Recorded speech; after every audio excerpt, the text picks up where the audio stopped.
Kung wala daw kasalanan si Marcoleta, bakit daw siya kinasuhan at nakulong? Ang tanong naman natin, si Hesukristo ba may kasalanan dahil siya ipinako sa krus ng mga tao? Pag mga DDS iba't ibang aspeto ang kabobohan at kaestupidohan, sabi niya, ang tanong daw ng mga tao, kung si Marcoleta raw walang kasalanan bakit raw kinulong? Ang sagot niya naman, bakit si Kristo ba may kasalanan ng pinako sa cross?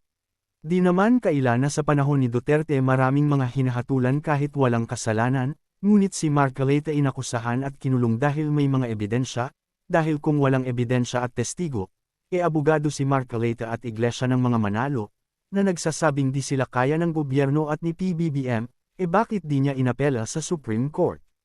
At bakit niya, igagaya kay Jesus, si Jesus na mismo nagsabi na kung ayaw niyang hulihin siya, tatawagan niya lang ang ama niya, at mga hukbo ng angel ang darating, kaya si Jesus gusto talagang pahuli ayon sa katuparan ng kasulatan o hula, kaya totoo si Jesus pinatay ng walang kasalanan tulad ng pagpapatay ng mga iglesia ni Manalo kahit walang sala, pero si Marcoleta kinulong dahil may mga ipinakitang ebidensya sa husgado, at testigo.